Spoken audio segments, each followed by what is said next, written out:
Assalamualaikum warahmatullahi wabarakatuh. Salam sejahtera dan salam Malaysia Madani. Yang berusaha Tuan Pengerusi Majlis, Barisan Hakim yang arif dan bijaksana, guru-guru yang dihormati serta rakan-rakan yang saya kasihi sekalian.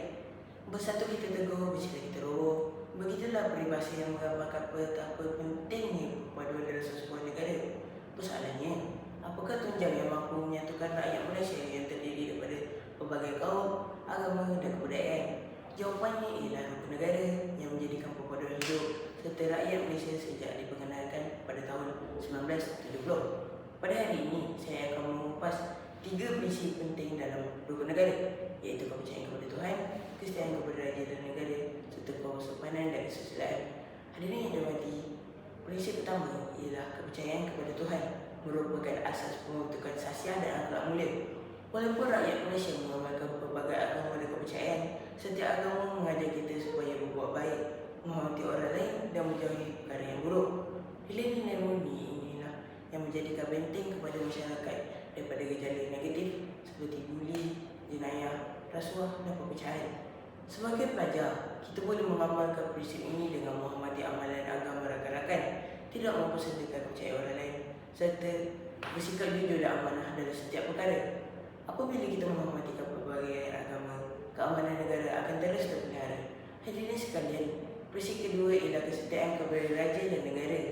Malaysia mengamalkan sistem raja berperlembagaan yang menjadikan lambang perpaduan dan kedaulatan negara.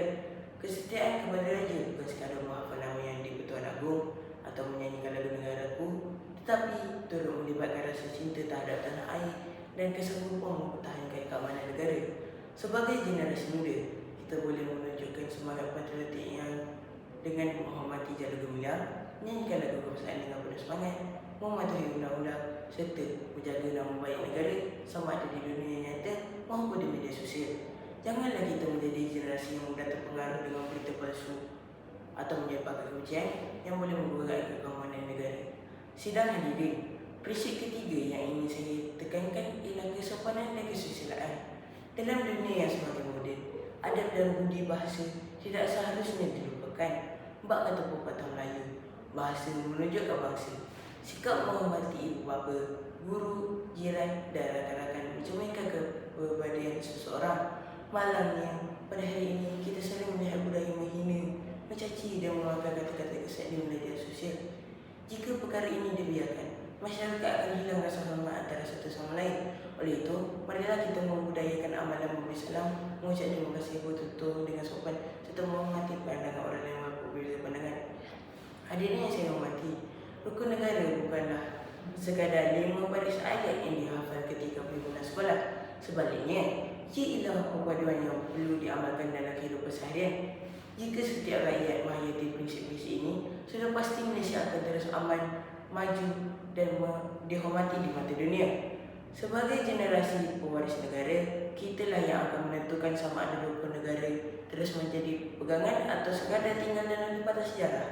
Janganlah kita hanya menghafalnya, tetapi hayatilah setiap prinsip dengan penuh keikhlasan.